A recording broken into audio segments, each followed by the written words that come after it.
हमारी बेटी के लिए और हमारे लिए बहुत खुशी की बात है और सौभाग्य की बात है कि आप हमारे घर रिश्ता लेकर आई। आप जैसे लोगों के यहाँ हमारी बेटी जाएगी, इससे बढ़कर खुशी हमारे लिए क्या हो सकती है। इतना अच्छा जमाई मिलेगा हमें और इतने अच्छे रिश्तेदार। बहन जी, हम इस रिश्ते से बेहद खुश है। हमारी बिटिया बस अभी आती ही होगी, श्रुति आती ही होगी। जैसे श्रुति आएगी मैं आपको तुरंत उससे मिलवा दूंगी। बहन जी, पर मैं तो सोच रहा था अभी बिटिया मेरी और पढ़ना चाहती है। वो काम भी करती है, म्यूजिक टीचर है, म्यूजिक सिखाती है स्कूल में बच्चों को, और उससे अपना उसका खर्चा भी हो जाता है। और कोचिंग की फीस भर रही है, आईएएस की तैयारी कर रही है वो। मैं सोच रहा था कि अभी उसे थोड़ा और पढ़ने दूं। अरे आप भी ना, इतना अच्छा रिश्ता भगवान ने खुद हमारे घर भेजा है और आपको इसमें भी समस्या है। अरे इसे भगवान का इशारा मानिए, भगवान ने खुद हमारे घर इतना अच्छा रिश्ता भेजा है। अब आप जो है इसमें कोई बीच में कोई अड़चन मत डालिए। भगवान का इशारा है, ये रिश्ता हो जाने दीजिए। और वैसे भी आप ही कहते हैं ना कि आपकी श्रुति बहुत अच्छी है, ये तो भगवान का शुक्र मनाइए, उसके लिए इतना अच्छा रिश्ता आया है। अरे क्या यही है अच्छी की दुल्हन? बेटा तुमने इसी को पसंद किया था? बहुत अच्छी लड़की है, मुझे भी ये पसंद आई। नमस्ते आंटी जी। नमस्ते दीदी। नमस्ते नमस्ते बेटा, खुश रहो खुश रहो। आओ इधर हमारे पास आओ बेटा, हमें तुमसे जरा कुछ बात करनी है। मेरी तो खुशी का ठिकाना ही नहीं है। आज जिंदगी में पहली बार बिना कुछ किए ही सारे काम मन मुताबिक हो रहे हैं। थैंक यू सो मच भगवान जी। जिसे मैंने सोचा था उसे ही चुना है मेरी माँ और मेरी बहन ने मेरे लिए। इससे ज्यादा खुशी की बात और क्या ही हो सकती है। थैंक यू सो मच भगवान जी, thank you so much. Hello everyone. अरे माँ, अब आई वो लड़की जिसके बारे में मैंने आपसे बात की थी। ये है वो लड़की माँ, ये नहीं ये माँ ये है। इसका पहनावा ओढ़ावा देखो, बिल्कुल शहर वाली स्मार्ट लड़की की तरह है। माँ मेरे भाई अच्छे के साथ ना इसी की जोड़ी अच्छी रहेगी। देखो ना, हीरो जैसा मेरा भाई और हीरोइन जैसी उसकी भाभी लाई हूँ मैं। ये नहीं माँ, वो वाली जो हेलो एवरीवन कर रही है वही अच्छी है। वही है जिसे मैंने चुना था अच्छे भैया के लिए। अच्छा हाँ, है तो वो ज्यादा गोरी भी है और ज्यादा सुंदर भी है। ये भी अच्छी थी, लेकिन चलो ठीक है, जो अगर तूने उसे चुना है तो फिर उसी में वो काबिलियत होगी जो मेरे घर की बहू बन सकी और मेरे अच्छे की दुल्हन। ठीक है फिर, मुझे भी वो लड़की भी पसंद है, कोई बात नहीं। क्या नाम है तुम्हारा? मेरा नाम श्रुति है और ये है मेरी छोटी बहन कीर्ति। ओहो श्रुति जी, हाँ जरा ना आप कीर्ति जी से हमें बात करने दीजिए 2 मिनट। मैं कीर्ति जी से बात करना चाहती हूँ। Hello, hi, my name is Sudha and my mother is ये इनका नाम सुभद्रा एंड माय ब्रदर वो his name is Akshay. My brother, my भाई is very beautiful, you very beautiful. See देखो देखो, बिल्कुल तुम्हारी तरह ना, बहुत ही ज़्यादा सुंदर। माय भाई इज क्लर्क इन जलकल विभाग। हाँ करेंगे सरकारी नौकरी, सरकारी नौकरी। यू आर वेरी ब्यूटीफुल, तुम बहुत सुंदर हो। वी अरे रहने दे, ऐसे में तो रात हो जाएगी पूरा यही बताते बताते इसे। बिटिया तुम बहुत सुंदर हो, मुझे तुम बहुत पसंद हो। अपने बेटे अच्छे के लिए मैं ना तुम्हारे हाथ मांगने आई हूँ, तुम्हारे मम्मी पापा से। मैं चाहती हूँ कि तुम मेरे घर की बहू बन जाओ। क्या बहू बन जाओ मतलब? यू मीन शादी? हाँ मीन शादी। अरे बहन जी, बेटी से बात करने से पहले जरा कम से कम आप हमसे तो बात कर लेती। अरे हाँ भाई साहब, आपसे भी बात करेंगे, पहले कम से कम बिटिया से तो बात कर ले। बताइए भाई साहब, क्या कहना है आपको? देखिए अंकल जी, कुछ भी कहने सुनने से पहले सोच समझ लीजिएगा। मेरा भाई सरकारी विभाग में क्लर्क है और सरकारी नौकरी करता है। ऐसा लड़का दूसरा आपको मिलेगा नहीं। अब आपको क्या सोचना विचारना है? इतना अच्छा रिश्ता मिला है, फौरन हाँ करिए और जल्दी से इस शादी के लिए अपनी मंजूरी दीजिए। बहन जी जरा मुझे माफ करिएगा, यहाँ समझने में थोड़ा गलती हो गई। बहन जी मुझे लगा कि आप ये रिश्ता मेरी बड़ी बेटी श्रुति के लिए लेकर आई हैं। क्या है ना कि श्रुति कीर्ति से 2 साल बड़ी है और पहले मुझे श्रुति की ही शादी करनी है। मुझे लगा आप श्रुति के लिए ये रिश्ता लेकर आई हैं, इसीलिए मैंने इस रिश्ते को अपनी मंजूरी दे दी। पर बहन जी, पहले मैं कीर्ति की शादी नहीं कर सकता। कीर्ति तो श्रुति से छोटी है, इसकी शादी बाद में होगी। पहले मुझे अपनी बड़ी बेटी श्रुति की शादी करनी है। अरे अंकल जी, क्यों परेशान हो रहे हैं? दोनों बेटियां आपकी ही तो हैं। फिर पहले शादी चाहे इसकी हो चाहे उसकी, क्या ही फर्क पड़ जाता है? और 2 साल का अंतर कौन सा बड़ा अंतर है? क्या ही उससे हो जाएगा अंकल जी, जाने भी दीजिए। वैसे भी हमें पसंद कीर्ति ही है अपने अच्छे भैया के लिए। हम श्रुति को अपने घर की दुल्हन क्यों बनाएंगे जब हमें वो पसंद ही नहीं है? तो बात वो नहीं है, बात ये है बहन जी कि पहले मुझे अपनी बड़ी बेटी श्रुति की ही शादी करनी है, बाद में कीर्ति की शादी होगी। अच्छा रिश्ता है, लेकिन मैं इस रिश्ते को अभी कोई जवाब नहीं दे सकता। जब तक पहले मैं अपनी बड़ी बेटी की कहीं शादी न कर दूं, उसका घर न बसा दूं, तब तक मैं अपनी छोटी बेटी की शादी के बारे में सोच भी नहीं सकता। पर भाई साहब, मुझे तो आपकी छोटी बेटी कीर्ति ही पसंद है अपने अच्छे के लिए, और अच्छे को भी वही लड़की पसंद है। मेरा अच्छा वही शादी करेगा जहाँ मैं कहूँगी। मेरा अच्छा मेरी इजाजत के बगैर कहीं इधर उधर कभी कोई भी फैसला नहीं करता अपनी जिंदगी का, और अच्छे के लिए दुल्हन चुनने का अधिकार उसने मुझे दिया है, और मुझे आपकी बेटी कीर्ति ही पसंद है अच्छे के लिए। अरे अंकल जी, आपको सरकारी नौकरी वाला दामाद मिल रहा है, ये क्यों भूल रहे हैं आप? और फिर किसने आपका हाथ पकड़ कर रखा है? बाद में आप ढूंढ कर कहीं अपनी बड़ी बेटी श्रुति की भी शादी कर दीजिएगा।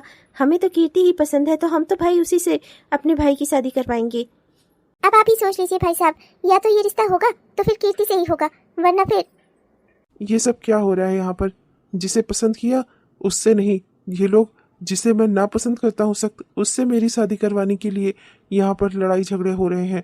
और जिसे मैंने पसंद किया है उससे तो कोई मेरी शादी करवा ही नहीं रहा है, उसे तो कोई चुन ही नहीं रहा है मेरे लिए।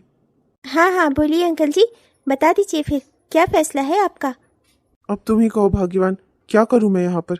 ऐसा कैसे कर सकता हूँ मैं? बड़ी बेटी के रहते मैं छोटी बेटी की शादी पहले कर दूं? ऐसा कैसे कर सकता हूँ मैं? इतना बुरा कैसे हो सकता हूँ मैं? अब क्या ही कर सकते हैं जी, भगवान ने खुद ये रिश्ता हमारे घर भेजा। ये रिश्ता अपने आप हमारे घर पर चलकर आया, हमने कहीं किसी से मांगा नहीं, भगवान ने खुद भेजा है। अब क्या कर सकते हैं, जिसके भाग्य में जो होगा। वैसे भी आप ही कहा करते थे ना कि सब अपना भाग्य लेकर आते हैं, तो फिर मेरी बेटी भी अपना भाग्य लेकर आई है। पर ऐसा कैसे कर सकते हैं हम? अगर मैंने पहले कीर्ति की शादी कर दी, बाद में श्रुति की शादी में अड़चनें नहीं आएंगी? पापा ऐसा मत सोचिए, सबकी अपनी प्रायोरिटीज होती है। मेरी जिंदगी को लेकर मेरी अपनी प्रायोरिटीज है। उस हिसाब से मैं अभी अपना आईएएस का एग्जाम देना चाहती हूँ, उसके लिए मैंने इतनी मेहनत करी है। मैं इतनी और मेहनत कर रही हूँ, म्यूजिक टीचर हूँ मैं, अपने पैर पर खड़ी हूँ मैं, मुझे किसी के सहारे की जरूरत नहीं है पापा। और मैं अपना एक दिन अपनी मंजिल में हासिल कर लूंगी। मेरी मंजिल शादी नहीं है पापा, मेरी मंजिल है कि मैं अपने सपने को पूरा करूँ। और फिर यहाँ बात मेरी बहन की खुशियों की है। अगर उसके नसीब में इतना अच्छा सब कुछ हो रहा है, इतना अच्छा सब कुछ उसे मिल रहा है, तो आप लोग सिर्फ इस वजह से कि मुझे नहीं मिल रहा है मेरी बहन को ना दें, ये तो गलत बात है ना पापा। माँ बिल्कुल ठीक कह रही हैं, आप इस रिश्ते के लिए हाँ कर दीजिए। पर पर कुछ नहीं जी, अब इतना अच्छा रिश्ता, इतना सरकारी नौकर है लड़का, इतना अच्छा रिश्ता हम अगर ढूंढने से भी जाएंगे ना तो हमें नहीं मिलेगा हमारी कीर्ति के लिए। अब भले ही हम चाहते थे कि पहले ये रिश्ता श्रुति का हो जाए, लेकिन अब जो जिसके भाग्य में है उसे वो मिल रहा है। हम क्या कर सकते हैं इसमें? श्रुति के भाग्य में कुछ और अच्छा लिखा होगा। आप परेशान मत होइए, आप कीर्ति के लिए, इस रिश्ते के लिए हाँ कर दीजिए। लड़का ठीक ठाक है, सरकारी भी है, हमें ज़्यादा कुछ सोचने की ज़रूरत नहीं है। और इन लोगों की तो कोई ध्यान दहेज की भी मांग नहीं है, ऐसा रिश्ता तो ढूंढने से भी नहीं मिलेगा। अब जिसके भाग्य में जो है उसे मिल रहा है, आप बीच में कोई अड़चन मत लगाइए, आप हाँ कर दीजिए। बहन जी, मैंने जितना अपने परिवार में सोचा समझा है, उस हिसाब से हम लोगों ने निर्णय लिया है कि ठीक है, फिर हम पहले अपनी छोटी बेटी कीर्ति की ही शादी कर देंगे। पर एक बार कम से कम आप अपने बेटे से भी पूछ लीजिए, इसे कौन पसंद है। अरे मेरे बेटे को इस रिश्ते से कोई ऐतराज नहीं है, वो भी बहुत खुश है। मैं जहाँ उसके शादी तय करूंगी वो वहीं पर शादी करेगा। मेरा बेटा मेरी हर बात मानता है। पूछना चाहते हैं ना आप? रुकिए, मैं आपकी शंका मन की दूर किए देती हूँ। बेटा अच्छे, क्या तुम्हें इस रिश्ते से कोई नामंजूरी है? क्या तुम्हारे लिए भी ये रिश्ता सही है? क्या तुम भी कीर्ति से शादी करना चाहते हो? हाँ भैया, जल्दी से हाँ बोलकर सबके मन की शंकाएं दूर कर दो। जिंदगी में पहली बार कोई लड़की पसंद आई थी, और पसंद आते ही उसे मेरे नसीब ने उससे छीन लिया। खैर, कर क्या सकता हूँ? माँ और बहन ने इतने मन से ये रिश्ता ढूंढा है, मैं मना तो नहीं कर सकता। मैं अपनी माँ को कभी किसी बात के लिए नहीं रोक सकता। जो भी मेरी माँ कहे मेरे लिए वही सही। जो आपको ठीक लगे माँ, जो आपके लिए सही वही मेरे लिए सही। हेलो फिर ये तो शुभ काम हो गया। फिर जल्दी से फिर दिन तारीख अपना रख के मैं जल्दी से ही आपको इन्फॉर्म करती हूँ। मेरी कीर्ति आपके घर में अमानत है, जल्दी ही मैं अपनी बिटिया को अपने घर ले जाऊंगी अच्छे की दुल्हन बनाकर। ये तो बड़ा शुभ काम हो गया भाई साहब, मैं बहुत खुश हूँ। लाइए बहन जी, अब चाय वाय से काम नहीं चलेगा, अब मीठा खिलाइए, कुछ मिठाई उठाई लेकर आइए। हाँ ये तो बेहद खुशी की बात हो गई बहन जी, मैं वाकई में मिठाई लेकर आती हूँ, सबका मुंह मीठा कराती हूँ ये तो बेहद खुशी की बात हो गई हमने जिसे चाहा वो हमारे घर की दुल्हन बनेगी हमारी भाभी कंग्रेचुलेशंस बहन, थैंक यू सो मच। क्या है ना कि मेरा नसीब ही इतना अच्छा है, मैं तो जानती ही थी कि मेरी शादी ऐसे ही किसी जगह पर होगी, किसी अच्छे अमीर घर में। चलो अमीर घर ना सही, पर लड़का सरकारी है। माँ ने कहा था कि सरकारी नौकरी वाले लड़के के साथ शादी होगी तो मुझे जिंदगी में कभी किसी चीज की कमी नहीं होगी तुम ही मुझसे कहा करती थी पढ़ लो पढ़ लो, नहीं कहीं ऐसा ना हो कि अपने खर्चे के लिए तुम्हें दूसरों का मुंह ताकना पड़े। लो देख लो, बिना पढ़े ही मेरे पास पैसों का अंबार लग गया सरकारी नौकरी वाले लड़के के साथ मेरी शादी हो रही है, अब मुझे कभी किसी चीज के बारे में सोचना ही नहीं है।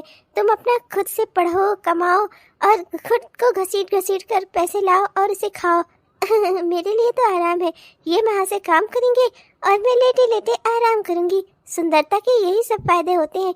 जब तुमसे कहा करती थी तब तुम मेरी बात सुनती नहीं थी, आज देखो मेरी सुंदरता ही मेरे काम आई ना। इन लोगों ने तुम्हें रिजेक्ट करके मुझे चुना ना और वो लड़का तो सड़क पर गिर गया था और मैंने तो उसे देखकर हंसा, तब भी वो मेरे पीछे दीवाना हो गया बहन, भगवान करे तुम्हें जिंदगी की सारी खुशियां मिले तुम जो जो चाहो सब तुम्हें मिल जाए, मेरी तो बस भगवान से यही एक दुआ है।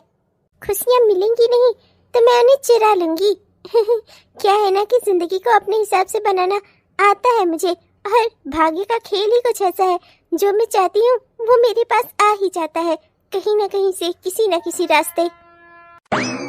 भाभी कहाँ चली गई? मुझे ना उनसे बात करनी है। शादी की जो शॉपिंग वगैरह होनी है सब मैं उनके साथ ही करना चाहती हूँ। उनका स्टाइल, उनके कपड़े खरीदने का, पहनने का सलीका सब कुछ बहुत अच्छा है। मुझे बस उन्हीं से सारी शॉपिंग करवानी है। जो जो कलर वो पसंद करेंगी, जो जो डिजाइन, सब कुछ उनके हिसाब का होगा तो सुंदर होगा और बेहतरीन होगा। हाँ हाँ क्यों नहीं, वो आगे से दूसरा वाला कमरा वही उसका कमरा है, आप जाकर मिल सकती हैं उससे। जो कुछ भी तय करना हो आप दोनों आराम से तय कर सकती हैं। मैं चलती हूँ, वैसे भी मेरी म्यूजिक क्लास का टाइम हो गया है, बच्चे मेरा इंतजार कर रहे होंगे। बेटा तुम भी कुछ बता दो जो तुम्हारे मन में हो, कोई सी तारीख, कोई सा महीना। अब मेरे मन में कुछ नहीं है, जो माँ को ठीक लगे वही सब सही है मेरे लिए भी। अरे भाई साहब, बच्चे को क्या ही परेशान करना, मैं हूँ ना, मैं आपको बताती हूँ कौन सा महीना ठीक रहेगा कौन सा नहीं। और मैं अपने यहाँ पंडित से भी थोड़ी बातचीत कर लूँ, तब फिर मैं शादी की तारीख निकलवाती हूँ। अरे कीर्ति, सुना है मैंने तुम्हारी शादी तय हो गई, शादी करने वाली हो तुम? हाँ यार, क्या करूँगी, एक लड़का बहुत जिद करके अपने मम्मी और अपनी दीदी को लेकर मेरे घर आया हुआ था। उसने मुझे पहले देखा था, तब मैं उसके ऊपर हंसी थी, तब पर भी वो मेरा दीवाना हो गया और मेरे पीछे पीछे मेरे घर तक चला आया मेरा हाथ मांगने। अब जब कोई इतना ज्यादा प्रेशर डाले तो कोई कर क्या सकता है। मैंने भी फिर हाँ कर दी। मैंने पहले कहा नो, फिर उसने कहा प्लीज, फिर मैंने कहा नो, फिर उसने कहा प्लीज। अब जब कोई इतनी बार प्रेशर डालेगा तो कोई क्या ही करे, मैंने भी हाँ कर दी और उसी से शादी हो रही है मेरी। तुम्हें पता है वो सरकारी नौकरी कर रहा है देखा तुमने, अपनी सुंदरता की वजह से मुझे कितना लाभ मिल रहा है। सुंदरता की वजह से ही वो मेरे पीछे लट्टू हुआ पड़ा है अपनी माँ और बहन को लेकर मेरे घर आ गया वो, मैंने तो इतना सोचा भी नहीं था यार। अच्छा, लड़का सरकारी है, सरकारी जॉब करता है, पर मैंने तो सुना है किसी सरकारी विभाग में छोटा सा क्लर्क है, वो 20,000 रुपए उसकी तनख्वाह है और रहने वाला यहीं बगल के गाँव का है। तो क्या हुआ, सरकारी नौकरी है, अपनी परमानेंट जॉब है, और फिर करना क्या है, 20,000 मुझे दे देगा, मैं उसमें अपना काम चला लूंगी आराम से। और तुम्हें पता है उसकी माँ बता रही थी वो बिजनेस भी करना चाहता है, धीरे धीरे करके अपना बिजनेस की कोशिश कर रहा है, कल को हो सकता है और बड़ा आदमी बन जाए। अच्छा, खैर वो सब छोड़ो, मैं ना तुमसे जरूरी बात करना चाह रही थी। यहाँ पे दिख गई तुम, तो जरा वो अपना मोबाइल निकाल कर फ्रेंड्स बुक चेक करना। अपनी शादी की खुशी में तुम इतनी पागल हो गई कि तुमने अपना फ्रेंड्स बुक ही नहीं चेक किया। उस पर ना एक आदमी जो किसी बड़े खानदान से है, वो जो लक्ष्मीपति ज्वेलर्स वाले हैं ना, लक्ष्मीपति ज्वेलर्स के मालिक राजीव भाटिया, उनका बेटा है संजय भाटिया, वो तुम्हारे फोटोज और वीडियोज लाइक कर रहा है और सब पे बाकायदा कमेंट्स भी कर रहा है। एक बार तुम अपना फ्रेंड्स बुक अकाउंट देखो तो सही। अपनी शादी की खुशी में इतनी पागल हो गई हो कि आसपास की दुनिया ही नहीं दिख रही तुमको। इतना बड़ा आदमी वो तुम्हें फॉलो कर रहा है, मैं तो देखते ही रह गई। और भी साथ के जितने लोगों ने उसे देखा ना, तुम्हारे फोटोज और वीडियोस में कमेंट करते हुए, हर कोई बहुत चक्का है। और फिर तुम्हें पता है, फिर तुम्हें 20,000 में गुजारा नहीं करने पड़ेगा। एक बार जरा उससे बात करके तो देखो। क्या सच में वो ज्वेलर्स, लक्ष्मीपति ज्वेलर्स के मालिक राजीव भाटिया का बेटा संजय भाटिया, वो मेरे फोटोज और वीडियोस लाइक कर रहा है? मेरे? Wow, that's amazing. तुमने तो एकदम दिमाग उड़ा देने वाली खबर दी मुझे। मैं अभी अपना फ्रेंड्स बुक अकाउंट चेक करती हूँ। अगर उसने मुझे फ्रेंड रिक्वेस्ट भेजी है ना, तो मैं उसे एक्सेप्ट कर लूंगी। हाँ हाँ, देखो देखो, ध्यान से देखो। अगर तुम उसकी फ्रेंड रिक्वेस्ट एक्सेप्ट कर रही हो और इस रिश्ते में आगे बढ़ रही हो, तो तुम्हारे इस रिश्ते का क्या, तुम्हारी शादी का क्या, ये सरकारी नौकरी वाले लड़के का क्या, जो होने वाला, भविष्य का होने वाला बिजनेसमैन है, उसका क्या? ये कर लिया उसकी फ्रेंड रिक्वेस्ट को एक्सेप्ट। मिस्टर संजय भाटिया, तुम्हें मेरी जितनी खूबसूरत लड़की आज तक नहीं देखी ना, और ना कभी देखोगे। देख रही है प्रिया, क्या क्या कमेंट किया है उसने मेरी फोटोज और वीडियोस पर। अरे यार, वही तो देखकर मेरे दिमाग का फ्यूज ही उड़ गया। पर वो सब छोड़, तो मुझे ये बता, तो शादी करने वाली है ना उस क्लर्क बाबू से, होने वाले भविष्य के बिजनेसमैन से। तो फिर तो इस रिश्ते में कैसे आगे बढ़ेगी? तेरी तो शादी की तारीख वारीख भी मैं सुन रही हूँ तय होने वाली है, सब कुछ हुआ चला जा रहा है। फिर करेगी क्या तू? शादी उससे करेगी और घूमी फिरेगी इसके साथ क्या? मैं करूँ ही क्या? जब भगवान मुझे दोनों हाथों में लड्डू दे रहे हैं तो मैं ले रही हूँ। कोई बात नहीं, मैं दोनों रिश्तों में से एक को भी नहीं छोड़ूंगी, दोनों को चलाती रहूंगी। अंत में जो हाथ आएगा उसी से शादी कर लूंगी। और वैसे भी प्रिया, मैं किसी का दिल नहीं तोड़ सकती ना। लोग मेरी शक्ल को देखकर, मेरे चेहरे को देखकर पागल हो जाते हैं, तो मैं क्या करूं? मैं किसी का दिल नहीं तोड़ना चाहती। वो लड़का भी इतनी मेहनत करके अपनी माँ और दीदी को लेकर मेरे घर आया था रिश्ता मांगने, मैं उसे भी नहीं छोड़ना चाहती। हालांकि मैं ये बात जानती हूँ कि वो कोई बिजनेसमैन नहीं बन पाएगा। तुम्हें क्या लगता है, क्या कोई सरकारी नौकरी करते हुए बिजनेसमैन बन जाएगा? ये सपना उसका ना सपना ही रहने वाला है। उसकी माँ ना कुछ ज्यादा ही बढ़ चढ़ कर बोल रही थी मेरे घर में। मुझे पता है वो कुछ नहीं करने वाला, वो बस उसी 20,000 की नौकरी में संतोष करके अपनी जिंदगी गुजार देने वाला है। वहाँ पर मुझे अभाव ही अभाव दिख रहा है। अब तो मैं इधर ज्यादा इंटरेस्टेड हूँ, ज्वेलर्स के मालिक के बेटे के रिश्ते पर। मैं तो मिस्टर राजीव भाटिया के खानदान की बहू बनना चाहती हूँ। अब जब भगवान मेरे लिए इतना बड़े बड़े रिश्ते लेकर आ रहा है, मुझे समझ में नहीं आ रहा है मैं किसको चुनूं। पर अब मेरा पूरा फोकस मिस्टर लक्ष्मीपति ज्वेलर्स के बेटे राजीव भाटिया के बेटे संजय भाटिया में है। मैं मिस्टर राजीव भाटिया के घर की बहू बनना चाहती हूँ, और अगर भगवान ने चाहा ना तो मैं बन कर रहूंगी। इतने बड़े ज्वेलर्स के मालिक का बेटा मेरे पीछे पागल हुआ है। और वो क्लर्क बाबू, उसका क्या? उससे तो तुम्हारे रिश्ते की बात एकदम आगे बढ़ गई है, तारीख वारीख भी तय हो गई है। फिर इसके लिए मुझे अफसोस है क्या है कि अगर मुझे संजय भाटिया की बीवी बनने का मौका मिला ना, तो मुझे उसे छोड़ना पड़ेगा। उसके लिए मुझे खेद है, बेचारी का दिल टूट जाएगा। खैर, अब मैं चलती हूँ। तुमसे बात करके ना बड़ा ही मजा आता है। वाकई में तुम इतने खूबसूरत हो कि लड़के तुम्हारे पीछे पागल हुए जा रहे हैं। इतने बड़े आदमी का बेटा, वो भी तुम्हारे पीछे पागल। अभी तक मैंने अपनी जिंदगी बहुत अभाव में गुजारी है। अब लगता है कि पैसों में खेलने का समय आ गया है। जब खुदा मेहरबान तो क्या करे इंसान। यही हाल मेरा है। मेरे पीछे तो पैसों वालों की लाइन लग रही है। मैं किसी का दिल नहीं तोड़ना चाहती, मैं सबके साथ खुशी खुशी रह लूंगी। अब तो मुझे भविष्य में जो भी फैसला करना होगा ना, वो मैं पूरे दिमाग से करूंगी। किसके साथ शादी करनी है, किसके साथ रिश्ता आगे बढ़ाना है, सब कुछ सोच समझ कर करूंगी। तेरी बातें ना तू ही जाने। अच्छा ठीक है, मैं चलती हूँ, बाय। भगवान करे कि संजय भाटिया भी तेरे पीछे ऐसे ही पागल हो जैसे वो हुआ था, जो अपनी माँ और बहन को लेकर तेरे घर चला गया। अब बाकी जिंदगी में तो क्या फैसला करेगी, किससे शादी करेगी, किससे रिश्ता रखेगी, ये सब तेरे ऊपर। आज से मिशन संजय भाटिया शुरू। इतना ज्यादा पैसों वाला आदमी है, अगर मान लो शादी ना भी हुई तो शादी उस क्लर्क बाबू से कर लेती हूँ और रिश्ता रिश्ता इस संजय भाटिया से रखती हूँ। क्या ही बिगड़ जाएगा, दोनों ओर से पैसों की बरसात होगी, बरसात। और अगर संजय भाटिया शादी के लिए तैयार हो जाता है तब तो फिर कोई मुश्किल ही नहीं है। संजय भाटिया से शादी करके अपनी जिंदगी आराम से बिताऊंगी। अरे भैया कहाँ जा रहे हैं? अब आपकी शादी की तैयारियां शुरू हो रही हैं घर में। अगले महीने की 15 तारीख को ही है आपकी शादी और आप ही कि अपना बैग उठाकर चल देते हैं अपने काम पर। अरे कुछ पैसे वैसे देते जाइए, हम लोगों को भी खरीदारी करनी है। आपको पता है भाभी को लाल और गुलाबी रंग बहुत पसंद है, तो मैं उनके लिए उसी सब कलर के कपड़े लेकर आऊँगी। आपको भी कोई कलर हो तो आप पसंद तो आप मुझे बता दो, मैं उस कलर के कपड़े भाभी को खरीदवा दूंगी। और कुछ पैसे भी देते हुए जाओ भैया। अभी मेरी सैलरी आई नहीं है और पिछले महीने की जो सैलरी थी वो मैंने माँ को पहले ही दे दी थी। सब घर खर्च में खर्च हो गए। मैं ज़्यादा पैसे नहीं दे सकता, उधार लेकर कुछ 1000 ले आऊँगा। और मेरा कोई पसंदीदा कलर नहीं है। अब ज़िंदगी में मुझे कुछ भी पसंद नहीं है। जो तुम लोगों को ठीक लगे वो ले लेना, मुझे कोई दिक्कत नहीं है। जो तुम लोग ला दोगे वही मैं पहन लूँगा। ठीक है माँ, फिर मैं भैया के लिए भी ना मैं ही शॉपिंग करूँगी। जो मुझे ठीक लगेगा वो मैं भैया के लिए भाभी की ओर से खरीदवा दूंगी भाभी को। है ना माँ? माँ अगर कुछ पैसों का इंतजाम भैया कर रहे हैं तो कुछ पैसे आप दे देना, मिलाकर खूब अच्छी सी खरीदारी कर दूंगी मैं तो भाभी के साथ ही शॉपिंग पे जाऊंगी। हाँ, उनका कपड़ों का सेंस कितना अच्छा है, कलर कितना बढ़िया सेलेक्ट कर लेती है, वो डिज़ाइन कितनी बढ़िया होती है। मेरी भाभी तो A1 है, A1। मुझे अब कुछ भी नहीं कहना। जब मन ही खराब हो गया हो तो क्या ही करे इंसान। पसंद किसी और को कराया, शादी किसी और से तय कर दी। जिसे मैं देखना नहीं चाहता, जिसे पसंद ही नहीं करता, उससे शादी हो रही है। पर मैं कर ही क्या सकता हूँ? माँ को इनकार भी तो नहीं कर सकता। वो लड़की माँ की पसंद है, मैं इसमें क्या ही कर सकता हूँ। जो नसीब दे इंसान को वही खुशी होकर स्वीकार करना चाहिए।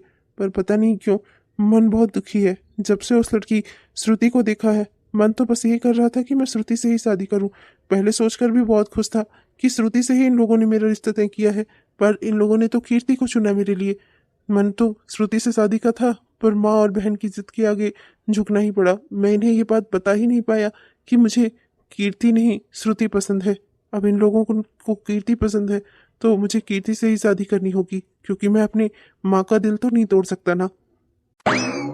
शाम का वक्त है, कोई घर के पीछे नहीं आएगा। यहीं से बात कर लेती हूँ उस संजय भाटिया से। उसका नंबर तो अब मिल ही गया है, उसने अपना मोबाइल नंबर भी दे दिया है मुझे, तो अब हम दोनों यहीं से बात कर लेते हैं। हेलो हेलो हेलो डार्लिंग, कैसी हो तुम? बहुत दिनों बाद तुमने कॉल किया। कब से मैंने तुम्हें अपना नंबर दिया हुआ था। तुम्हें लगता है कि मेरी जरा सी भी परवाह नहीं है, वरना जब तुझसे तुम्हें नंबर दिया लगभग तुम्हारे 10-15 कॉल आने चाहिए थे मुझे। हेलो ब्यूटीफुल, कैसी हो तुम? अरे जान क्या बताऊँ, हर पल तुम्हारा ही ख्याल आता रहता है।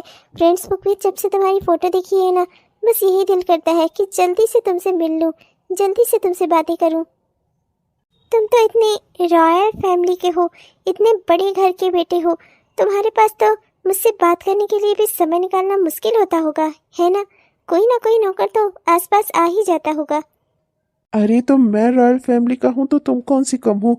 तुमने भी तो रॉयल फैमिली में ही जन्म लिया है ना। इतने बड़े बिजनेसमैन की बेटी हो तुम, वाकई में, और उनकी इकलौती बेटी हो तुम तो बिल्कुल भी, तुम्हारे पास तो और समय कम होता होगा, तब पर भी तुम मुझसे बोलने का समय निकाल ही लेती हो ना। मैं सोचता हूँ कि इतनी बड़ी बड़ी बिजनेस मीटिंग्स होती हैं, पर देखो ना, हमें मिलना था तो फ्रेंड्स बुक पर। क्या ही फर्क पड़ता है, हम फ्रेंड्स बुक पर मिले या बिजनेस मीटिंग्स में, अब तो हम मिल गए हैं ना। नौकर, एक काम करो, एसी थोड़ा कम कर दो और मेरे लिए 2 ग्लास जूस लेकर आओ। अभी यहाँ से जाओ और मुझे ना 2-3 घंटे तक डिस्टर्ब मत करना। क्या है ना कि सर्वेंट्स हैं मेरे यहाँ के, वो थोड़ी थोड़ी देर पर कुछ ना कुछ लेकर आते ही रहते हैं, जूस, कभी फल, कभी ये कभी वो। एसी वाले रूम में हरदम एसी कम और ज़्यादा करने के लिए भी सर्वेंट्स ही बुलाने पड़ते हैं। अब कौन उठकर जाए, रिमोट दबाए। या सर्वेंट्स, मेरी वो ब्लू कलर वाली कार, आज उसको रेडी करो, आज उसको लेकर जाऊंगा मैं। क्या है ना कि मेरे पास लगभग 8-10 कार है, जिसमें से एक ब्लू कलर वाली ना मेरी फेवरेट है। अक्सर मैं उसी को लेकर जाता हूँ इधर उधर। आज भी बहुत ज़रूरी बिजनेस मीटिंग है, इसीलिए सर्वेंट को बोला कि जाकर ड्राइवर से कह दे कि वो ब्लू कलर वाली कार ही रेडी करे। आज मैं उसमें ही जाऊंगा। क्या है ना कि सारी कार तो हर दिन चला नहीं सकते, कभी कभी ही एक एक कार चलाने का मौका मिलता है। 8-10 कार, वाह। कहाँ चली गई थी तुम? हेलो हेलो, कहाँ चली गई? कहीं नहीं, यही हूँ। बस मैं भी सोच रही थी कि आज अपनी कौन सी कार निकालूं। मेरे पास भी ना 5-6 कार है और 4-5 खरीदने के लिए पापा जल्दी ही कह रहे हैं। हाँ, क्या है ना कि गैराज ही छोटा पड़ गया है और बड़ा बनवाना पड़ेगा। तो बगल वाली ज़मीन भी पापा ने कहा है कि उसे भी खरीद लेते हैं। पहले ज़मीन खरीदेंगे, फिर गैराज बनवाएंगे, तब फिर 5 कार और ले लेंगे। क्या? अच्छा। हाँ हाँ, बढ़िया है, बढ़िया। अरे कीर्ति, तुम यहाँ यहाँ क्या कर रही हो तुम? अच्छा ओके बाय, मैं तुमसे ना थोड़ी देर में बात करती हूँ। क्या है ना कि मेरी आया आई हुई है, समय समय पर कुछ खाने पीने को ना दे मुझे ना, तो इससे प्रॉब्लम हो जाती है बेचारी को। Okay bye. क्या है स्वीटी, क्या है? क्यों तुम मेरे पीछे पड़ी रहती हो? हाँ, तुम्हें 2 मिनट का चैन नहीं है? जब होता है तब मेरे पीछे चली आती हो। अरे पूरे घर में तुम्हें कहीं चैन नहीं मिला, जो यहाँ घर के पीछे चली आई तुम। तुम्हारी वजह से ही भागकर यहाँ पर बात करने आई थी मैं। अपनी सहेलियों से 2 मिनट बात भी नहीं कर सकती, हर वक्त मेरे पे ही नजर रहती है तुम्हारी। मैं ज्यादा सुंदर हूँ इसलिए तुम डरती हो मुझसे। मुझसे ना दूर रहा करो तुम। तुम्हारी जलन को मैं समझती हूँ कि तुम जलन करती हो मुझसे, पर उसका ये मतलब नहीं है कि तुम मेरे सर पर चढ़ी रहोगी। समझ में आई तुम्हारे? कीर्ति, मैं तुझसे कोई जलन नहीं करती बहन, तू तो मेरी छोटी बहन है। तुझे अपनी आंखों के सामने बड़ा होता हुआ देखा है मैंने। देख कीर्ति, मैं बस तेरा भला चाहती हूँ। देख बहन, इतने अच्छे घर में तेरी शादी तय हुई है, इतने अच्छे लोग हैं वो लोग, कितना चाहते हैं तुझे, कितना मान देते हैं। देख बहन, तुझे ऐसी कोई गलती नहीं करनी है जिससे उन लोगों की नजरों में तेरा सम्मान घटे। मैं बस यही चाहती हूँ, तेरा नया नया रिश्ता जुड़ रहा है, तू अपने रिश्ते में सुखी रह, खुश रह, कोई तुझे कुछ कह ना सके। मेरी बहन पर कोई घटिया इल्जाम किसी तरह का ना लगा पाए और तेरा रिश्ता अच्छे से चले। तेरा पति तुझसे खुश रहे, तेरी सास तुझसे खुश रहे और अपने ससुराल में तू अच्छे से खुशी खुशी रहे। मेरी बस यही इच्छा है। मैं सब अच्छे से जानती हूँ, इसी रिश्ते पर तो नजर गड़ाकर बैठी थी तुम कि सरकारी नौकरी वाले लड़के के साथ तुम्हारी शादी हो जाए। मुझसे बड़ी भी थी तुम, पर उन लोगों ने तुम्हें रिजेक्ट करके मुझे चुना। ये बात कहीं ना कहीं खटकती तो होगी तुम्हें, इसीलिए हरदम आती हो मुझे कुछ न कुछ सुनाने। बचपन से पापा को छीन लिया तुमने मुझसे, हरदम पापा तुम्हारे ही गुणगान करते रहते हैं। अब क्या चाहती हो कि हर कोई तुम्हारा ही गुणगान करे? हर कोई इतना बेवकूफ नहीं है, हर किसी को दिखता है कि मैं कितनी अच्छी हूँ। उन लोगों को मेरी अच्छाइयाँ समझ में आई, इसीलिए उन लोगों ने तुम्हें रिजेक्ट करके मुझे चुना। और वैसे भी नाचने गाने वाले शौक रखने वाली लड़की, तुम तो गाना गाने वाली हो। इस ऐसे गवैया को कौन अपने खानदान की बहू बनाएगा? वही करो जो तुम करती हो, जाकर बच्चों को गाना सिखाओ, वही एक तुम्हारा काम है। मुझे पाठियाँ मत सिखाओ कि कैसे पढ़ना है, कैसे क्या करना है, कैसे जिंदगी जीनी है। अपनी जिंदगी जीना आता है मुझे, तुमसे सीखने की जरूरत नहीं है मुझे। ये रिश्ता ना मुझे मेरे भाग्य से मिला है, मेरी सुंदरता से मिला है। तुम्हारी तरह बदसूरत नहीं हूँ मैं कि हर कोई मुझे रिजेक्ट करता चले। तुम्हें इस बात की जलन है और हमेशा रहेगी, मैं जानती हूँ। लोगों को ना ऐसे सपने ही नहीं देखने चाहिए कि जो पूरे ना हो सके। उस लड़के को देखकर तुम्हें क्या लगा था कि वो सरकारी नौकरी वाला इतना हैंडसम और स्मार्ट लड़का वो तुम्हें पसंद करेगा अपनी पत्नी के रूप में? कीर्ति, मैं सच कह रही हूँ, मुझे तुझसे कोई जलन नहीं है बहन। तू सुखी रहे, खुशी रहे, मैं तो बस यही चाहती हूँ। हेलो दोस्तों, आप सबको दिल से मेरा प्यार भरा नमस्कार। कैसे हैं आप सब? उम्मीद करती हूँ कि बहुत ही बढ़िया होंगे। आपने हमारा यह वीडियो पूरा देखा, इसके लिए आपका दिल से बहुत बहुत धन्यवाद। दोस्तों कैसा लगा आपको? उम्मीद करती हूँ कि पसंद आया होगा, और अगर पसंद आया तो कृपया वीडियो को लाइक जरूर करिएगा और अपने दोस्तों को, रिश्तेदारों को वीडियो को शेयर भी जरूर करिएगा। और हाँ दोस्तों, अपने प्यारे प्यारे से कमेंट्स भी हमें जरूर लिखिएगा। आपके प्यारे प्यारे कमेंट्स का ना हम दिल से इंतजार करते हैं दोस्तों। तब तक के लिए हम चलते हैं दोस्तों, मिलेंगे आपसे कल के वीडियो में। और हाँ दोस्तों, आप हमारी वीडियो को लाइक करना और चैनल को सब्सक्राइब करना मत भूलिएगा। तब तक के लिए हम चलते हैं, मिलेंगे आपसे कल के वीडियो में। तब तक के लिए बाय बाय। हाँ दोस्तों, हमारी इस कहानी में आगे क्या होना है ये जानने के लिए आपको कल तक का इंतजार करना पड़ेगा। कल हमारी इस कहानी का अगला भाग आएगा। तब तक के लिए हम चलते हैं, मिलेंगे आपसे कल के वीडियो में। Bye bye.